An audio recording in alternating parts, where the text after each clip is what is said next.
Hello, Anna. Thank you so much for joining me. Hello, Joe. Thanks for having me. Not a problem. Let's kickstart. Let's tell me, where are you? Who are you? Where are you from? And where are you based now? Yeah, so I'm based in Singapore, and my family of four, including me plus a cat, we've moved here 7 years ago from Russia. So it's our first country as expats, but it's been a while. I see. You're practically local with 7 years in Singapore. Yeah, it's hard. It's hard to be still, you know. I I don't know. know it is. It's definitely an interesting place. I think that you realistically, to be a local, you need to have been here for about 5 generations. Yeah, true, but they haven't been there themselves yet, so. I know that's the best bit. So tell me, what brought you to Singapore? So my husband worked for Microsoft, and I worked for Microsoft as well. But his uh, job brought us here. We never planned actually to be experts and to move across the globe, but um, it turned out that our kids were small, 1 year and a half and 3 years and a half, and he got this offer, and we decided that it was a good time to try, maybe. And I didn't want them. I joke that I didn't want them. I didn't want to teach them English from childhood. So I was like, yeah, okay, bring them on to an English Someone speaking else country. can teach them. Exactly. So that's exactly what happened. Oh, that's good. Plus, So how is their English? Is their English good? yeah, it's better than Chinese and Russian. So, but they are trilingual, in fact. So we put them in this bilingual preschools. And my younger son, I have a daughter and a son. So my son, he went to school when he was 2, preschool, right? And he started speaking Mandarin first, then English, because it sounded easier for him. It's, I don't know, the melody or something. So it was so fun. The teachers were talking to him in English, and he was like, boo, or something like, the Chinese were so funny. Now it's not the case, but still, they're talking in Chinese as Oh, well. wow. That's so cool. I always say that's a embarrassing thing about being Australian is that we do such a horrible job. If you speak English at home, then there is a very low chance that you speak any other languages at all unless you actively pursue. We just don't do a good job of it at school, and we are very, I don't know, lazy English speakers, I guess, that we can just cruise along with the world falling in line with what we're speaking. Yeah, it's true. It's the same for Americans, I think, and all this. So you just have the language everybody understands, so it's easier. Yeah, very much so. Very much so. So you were saying that you worked for Microsoft while you were still in Russia. Were you able to transfer your job to Singapore when you moved 7 years ago? I hoped to, but no, never was the case, as I think many of your guests and friends here know. No, I at first the kids were quite small, so I needed to, adapt them here. And second, yeah, I tried, but no, it wasn't the case. So I ended up, doing my own consulting stuff and opening a company because, the amount of efforts I needed to put myself to a job and to start something of mine, it was, comparable. So Yeah. I decided not to waste that much time on the careers, which can be, nowadays, which can end like in a day, right? Especially in IT with all the layoffs and everything. So I was like, yeah, okay, maybe that is the sign. Yeah. I look at this Interesting.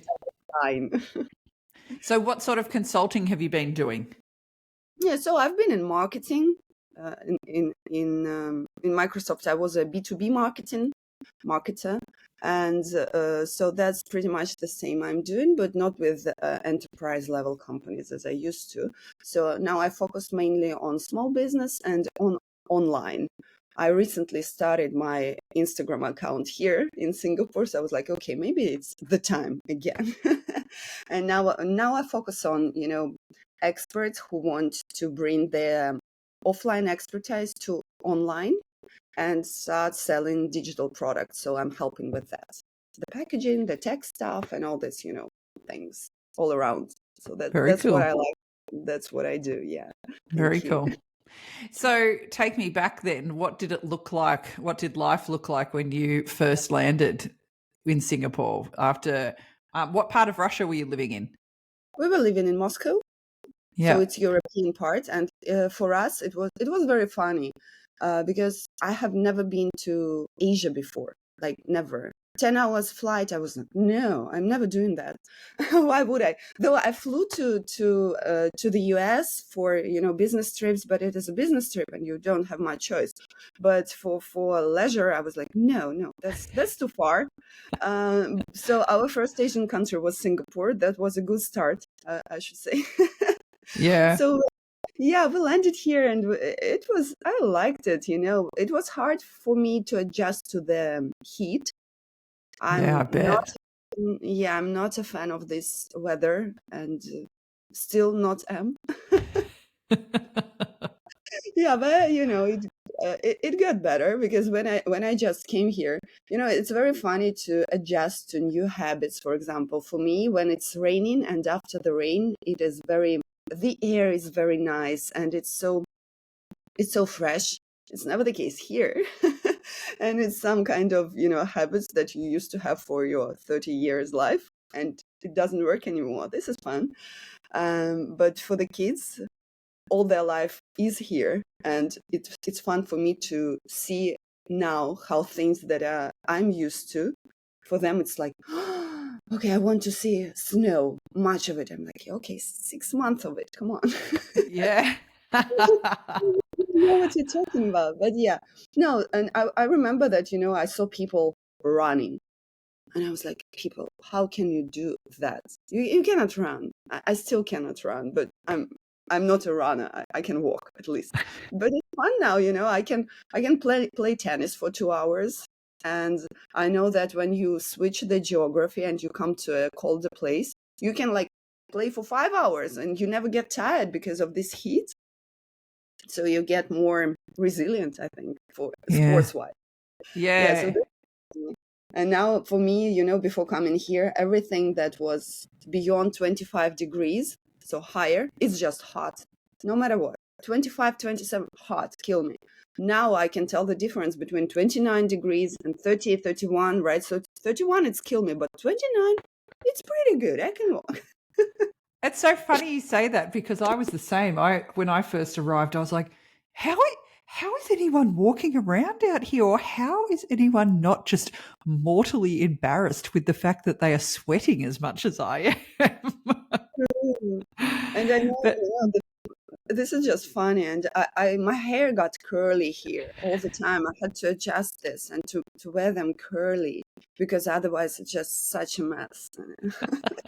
It's just but yes, funny. I agree. I've learned to deal with wild, crazy hair and to be able to determine between 27 degrees and 31 degrees. I agree with you because it is hot.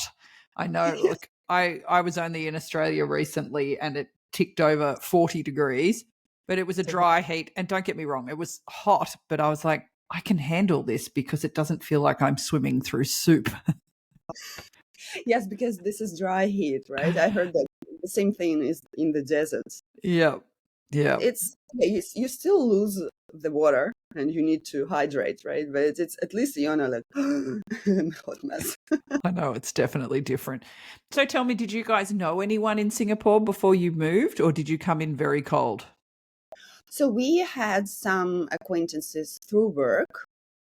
So we knew some people again, from Microsoft, from our office we worked with. So they are still here. So they've been here for, I think, now 10 years or something. Yeah. And what was interesting to find that people are very, very different here, I think, in this expat community, at least. So they're very welcoming. They help you a lot. So there are a lot of groups where you can ask for everything, right? And people are very, yeah, just warm, like the weather.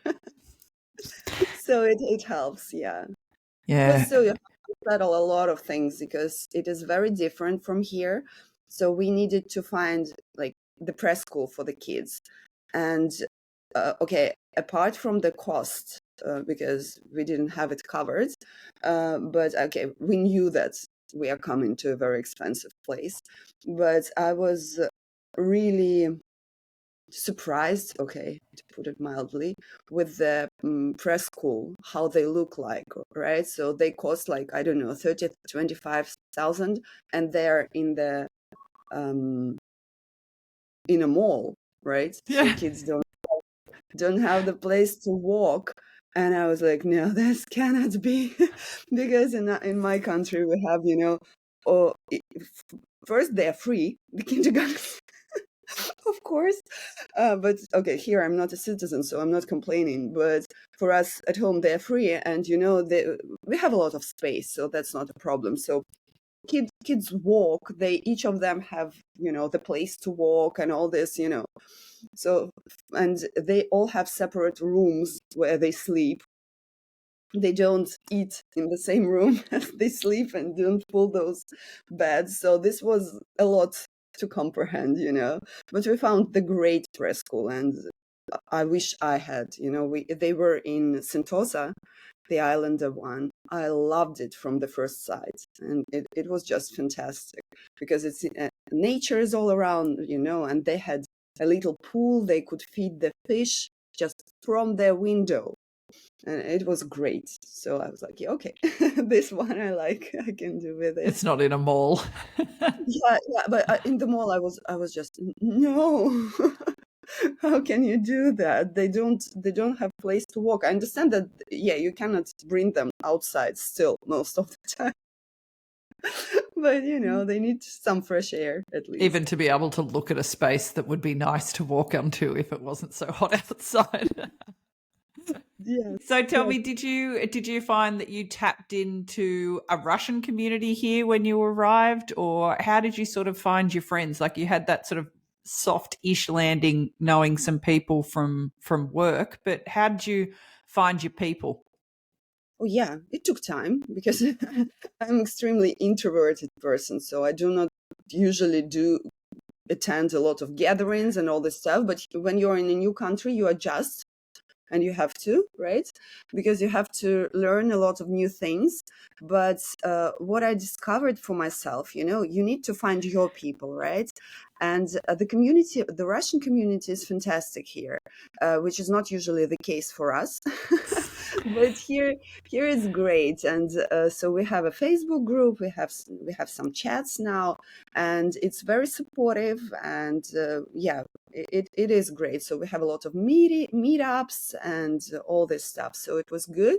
But I came from corporate background. I worked all my life, so that's why I set up a group. I think a half year in, I created a group for girls in business or something like that, I called it, and we met, I think, every 2 weeks or something.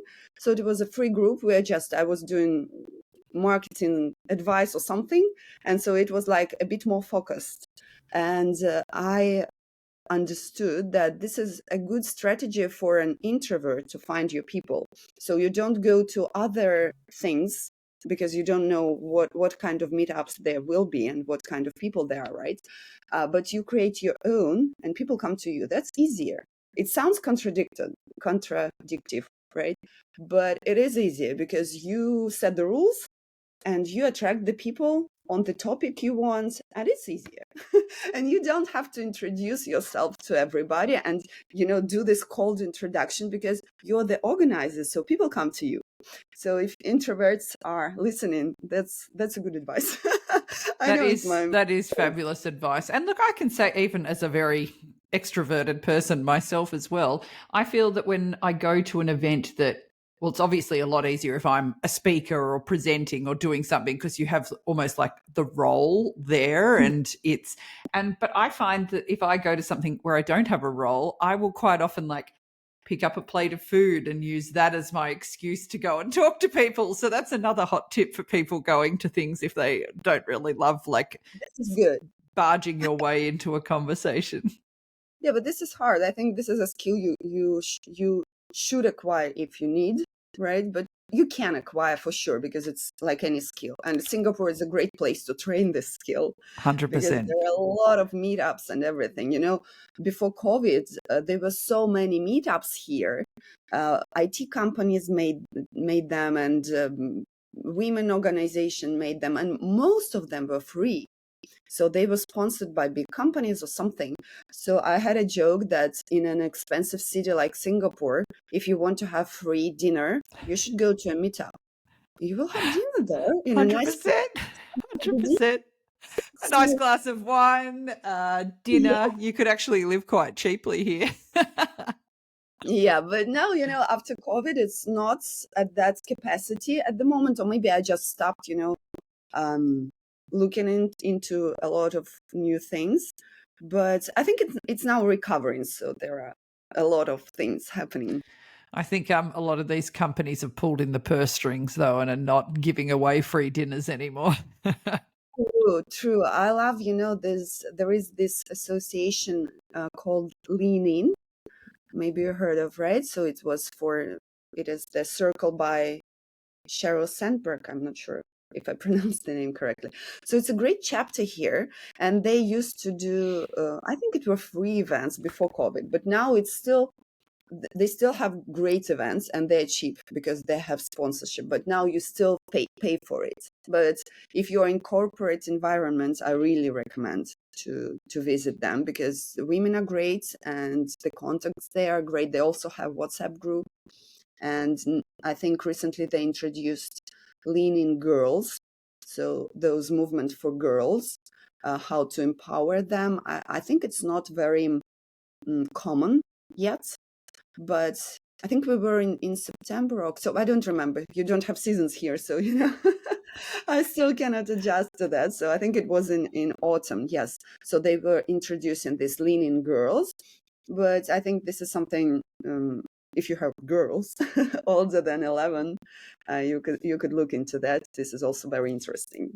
Ah, how interesting. I didn't realize they were doing that. I have heard of Lean In here in Singapore. I've been to a couple of events where they've been like sort of a shared partner in the event with mentor walks. Have you been to mentor walks? No, I want to. That's on my list to go. Put it on the list. It is not. I remember why I didn't go, because it is in the time I need to put my kids to school. Yeah. So I cannot join.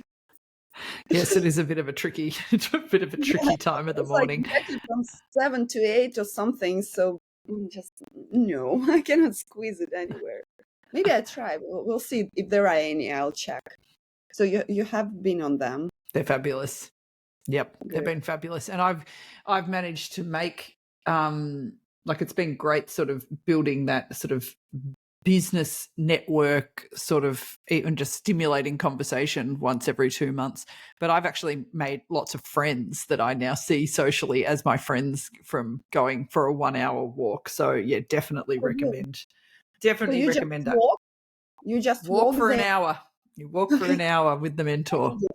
It's good. It's not meant to run, right? No. You're like, this is your mentor. You should chase him. Maybe then you're lucky, right?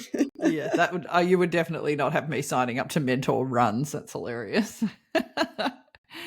So tell me when you were getting into your group. So you've been here for 7 years. When you were sort of getting into the groove of doing things yourself, did you find that you were finding other people that were in similar situations to you that had started their own thing, or were you finding that it was still very much you were either in a job or you were not working at all? Like, did you find, I know post-COVID that sort of small business and consulting piece has really taken off all over the world, but what did you find in those early years pre-COVID? So pre-COVID, I didn't focus on that much, but I think it's a bit blurry. So COVID is 20, right? Yeah, so 18, 19, I was focusing not on Singapore. So I had a partner, she was in Sweden, we used to work together again. So we brought that project. Then I had some, side gigs. So I worked for a company, for a tech startup. Then I founded a company here with a partner. Then COVID hit. So, and during COVID, I was like, yeah, okay, now I'm doing something, but you cannot meet a lot of people. But from what I see, people are either in corporate, and I don't have that much women who I know from corporate because they are not in the same circles as I am, because they work. So, and I started to be with people who have their businesses or are switching career as I am, or doing sports. Sport was a great thing to to find friends. So I picked up playing volley, and all this beach volley, I mean, and tennis. Yeah, so I know quite a lot of people who, like me, couldn't find a job, or decided that they do not want to do their job anymore, because here in Singapore you rethink a lot, right? I think the environment here helps because you can have a helper, right? And you can free some space in your mind to think of really what you want, especially if you're, I think, older than 35 maybe. So you're redefining the career. Yeah, so I know a lot of women who started to do completely different thing. For example, they were like in marketing and they started being a stylist or something like that. So this is different. This is interesting.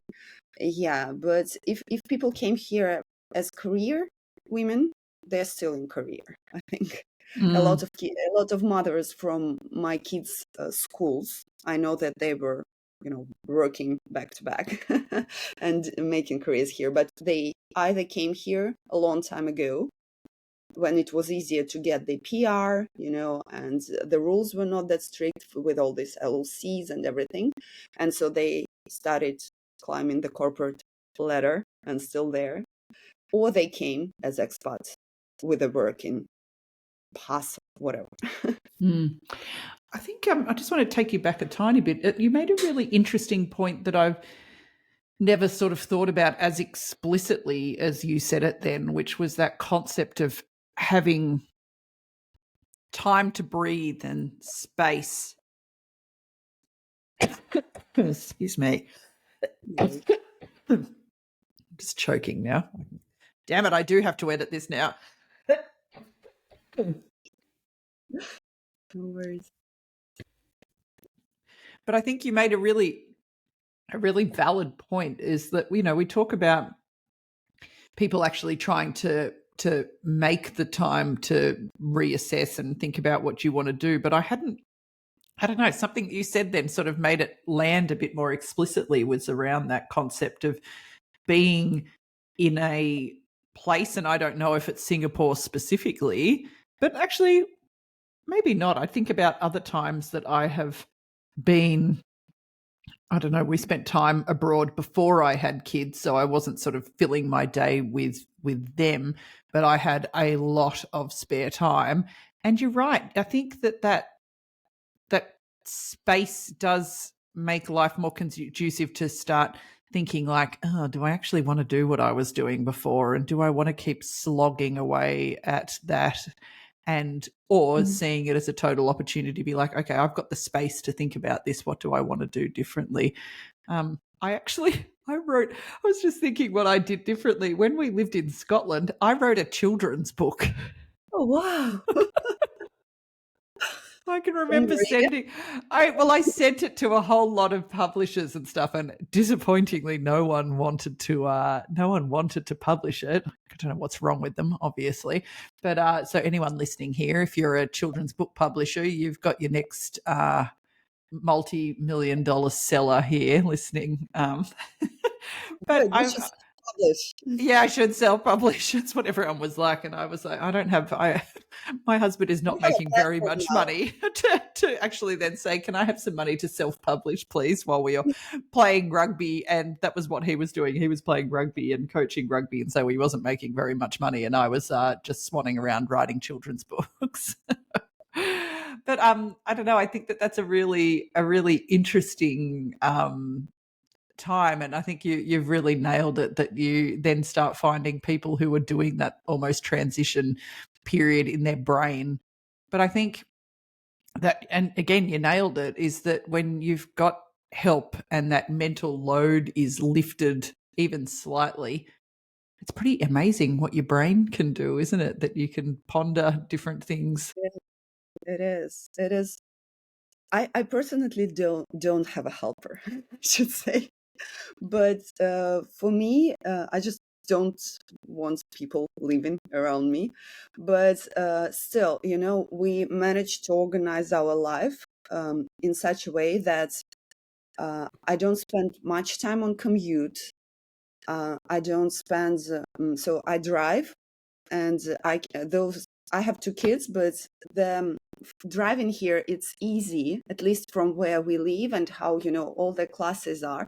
I do not spend much time on the road, and it gives me really a lot of time, because after Moscow is a very big city. And when I first come here, this Singaporean thing, like, oh, it's 20 minutes from me, I'm not going there, that's too far. Okay, so if it's 40 minutes from here in Singapore, you're like, okay, this is a hike. I don't know.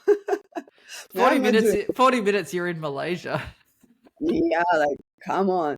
So for us, and I think for Australia as well, you have a vast country, right? For me in Moscow, 15 minutes drive, it's like next door, literally next door. So if it's 30-minute drive, this is okay. For example, my aunt lives 40 minutes drive from me if there is no traffic. So if it's traffic, it's more than an hour. So for me, I have a lot of time here in Singapore, and I love it because I do not spend it, on meaningless traffic jams and all this stuff. So even though I don't have a helper, it still gives me and gave me a lot of, you know, a lot of things for thought, and actually opened. When I just came here, I forgot it after 7 years, but I remember that because of the nature of the city is so condensed, right? So you have the headquarters of big companies here, and you have small businesses, and they're all very, at least from my point of view, they were very intertwined. You could be swimming in a pool with a IT founder of a big company, or an investor or something.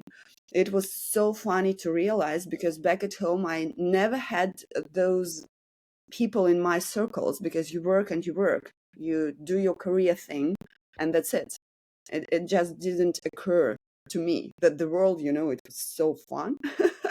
And it was so different. Yeah. So first I was, disappointed that I couldn't find a job, because I used to work for multinationals before that, Microsoft. So I worked for Semantic. It was, at that time, it was a big security company, and I covered the whole region as a marketer. So it was not like that I was coming from something tiny. Still, it didn't help. So of course, and for me, it was a big adjustment to not see myself as a career woman and to find something different. That was a lot of mental work, I would say. But I'm sure that if I never came here, I wouldn't even think about that. And I wouldn't have met, this wonderful women who do business, and men who do business, and they're just usual people, because sometimes you think that, at least I thought that, those founders, at least from, movies, those IT founders or something, they have the picture which they give to you, the movies, I mean. All right. And they're completely different. They can be anything.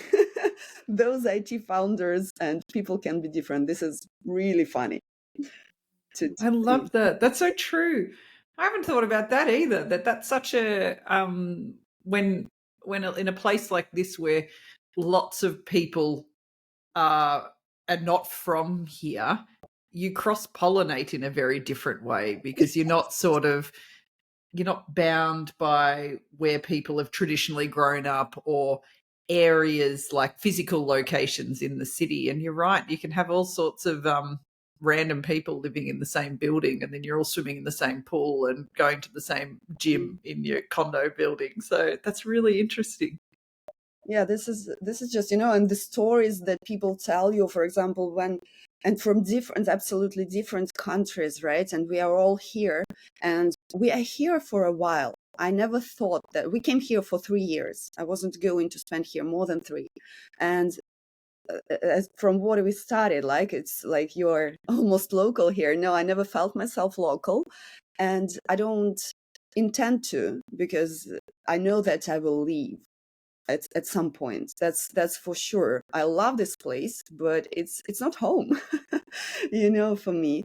And so what I wanted to say about the store is, everybody has such different backgrounds, but when we are here, and especially if we are a trailing spouse, by the way, I didn't know this term before I came to your world.